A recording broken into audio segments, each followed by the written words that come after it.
Hey guys, so welcome to the video that's called Genetic Diversity Notes. So genetic diversity is the same as genetic variation. Genetic variation is simply why we look different. So this is why you are not clones of your parents. So we're going to go over the specific ways in meiosis or after meiosis that genetic variation occurs. Of like, what is the process of how we look different? So the first part is called crossing over. So this is something that you wrote down earlier. I said that we would go over it later. Now this is that time.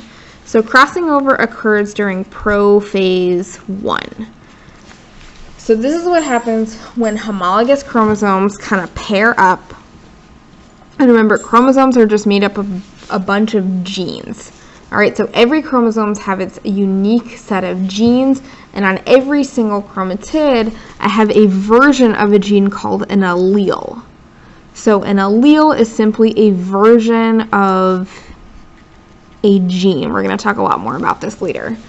But in essence, if I have a gene for hair color, my alleles could be for blonde hair or brown hair. So let's say on these chromosomes, like one chromosome has brown hair, the other has blonde hair. When I cross over, that means that I'm exchanging perhaps the alleles for hair color. So now instead of this chromosome having, so at the end of it, instead of this chromosome maybe having blonde hair, now it has brown hair on it. Instead of this one having blonde hair, now it has brown hair. So this is how I end up with unique chromosomes that are different from the ones that I started with my parents. So that's how I become different. One of the ways. The second way that we can increase genetic variation is something called independent assortment. Independent assortment.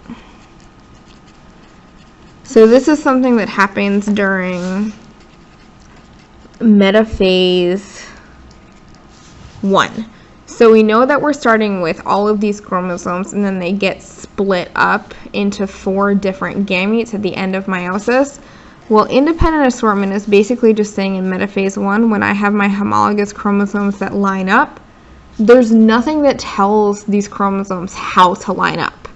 So meaning I could have my blonde hair over here, my brown hair over here, my blue eyes here, my brown eyes here. It doesn't matter. But the point with independent assortment is that when they divide into those 4 gametes, you never know which order is going to go where. You never know which gene or which allele is going to go in which gamete. All right, the third way that we're going to increase genetic variation is through fertilization. So fertilization actually happens after meiosis,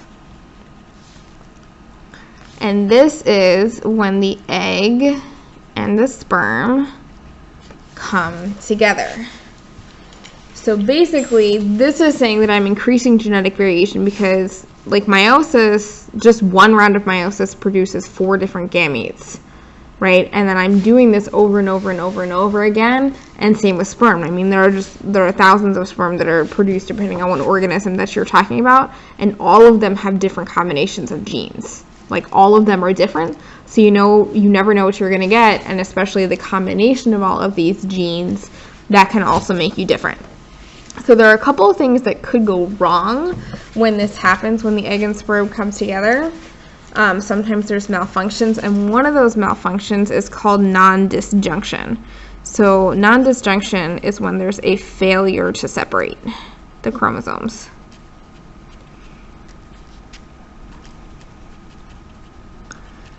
All right, so we're going to go over this. We're just going to go through this example question. So this is saying Andre is studying non-disjunction where chromosomes don't separate properly. So separation properly is actually called the law of segregation. This is another way.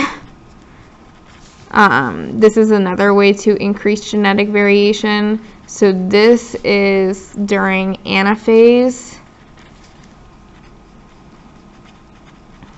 This is during anaphase 1. when the chromosomes actually separate to opposite poles, and there's no information of like, there's no right or wrong, like this one's going to go to that side, this one's going to go to that side. It's completely random. So this is when they actually don't separate properly during meiosis. This is asking us which correctly identifies the genotypes. So genotypes, this is letters. So letters that represent the gene or the alleles. In this case, if we're talking about sex chromosomes, it's going to be X's and Y's of the 4 possible zygotes in order from 1 to 4. Zygotes is just a combination of egg and sperm. So that's like the beginning of a child if we're talking about humans. Okay, let's look at this diagram. So this first part is talking about meiosis. I started with a parent cell and I'm ending with 4 gametes. Now my 4 gametes are eggs, so I know that this happened in a female, this happened in ovaries. Okay, I know that females, their sex chromosomes are XX. Now each gamete is supposed to have half the number of chromosomes, and I can see each of these little lines represent a sister chromosome. So in each of these, I see, they have to be X's, so I see one line that's going to be one X chromosome. One line, this is one X chromosome. Now this is when the non-disjunction happens. So every single egg should have had 1 chromatid. This one, however, has 2 chromatids, so I have 2 X's, and this one has nothing. So in this part, this is where the non-disjunction happened. Now, this part, this is the egg, and this is a sperm. Now, sperm, I know, comes from a male, and males have an XY chromosome as their sex chromosomes. So, we know that this sperm could actually donate an X or a Y chromosome whenever the egg and the sperm come together. So if I'm identifying the genotype of my zygote, which is my egg and sperm together, I'm really going to have 2 options. So we're going to write the female first. So the female is contributing, in this case, 1X, contributing 1X, contributing 2 X's because of that non-disjunction, and contributing no X's.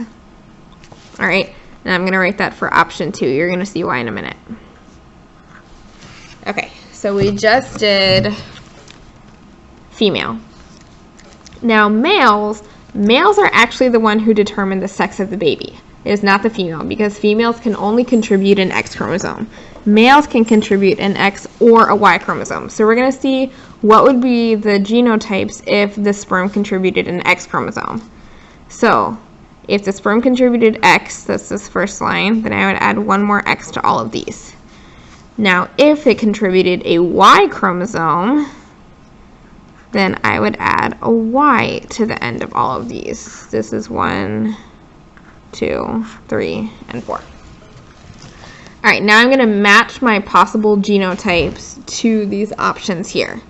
All right, so I have XY, that can match. XY, that can match. XX, nope, because that has 3. I know that my zygote 3 has to have at least 2 X's, so I can actually eliminate A and B. So let's look at C. XY, sure. 0Y, no, because it told me that it had an X. And then here for D, if I match up all of these different possibilities, I actually see that D is my answer. All right, so to recap, we have various different ways of achieving genetic variation. That's crossing over during prophase 1. There's independent assortment during metaphase 1. There's the law of segregation that happens during anaphase 1. There's fertilization that happens after meiosis. It's completely random, right? We know that each of these gametes has their own unique chromosomes, and it's the combination that actually make you even more unique. So that is it for genetic variation or genetic diversity. Get started on the worksheet.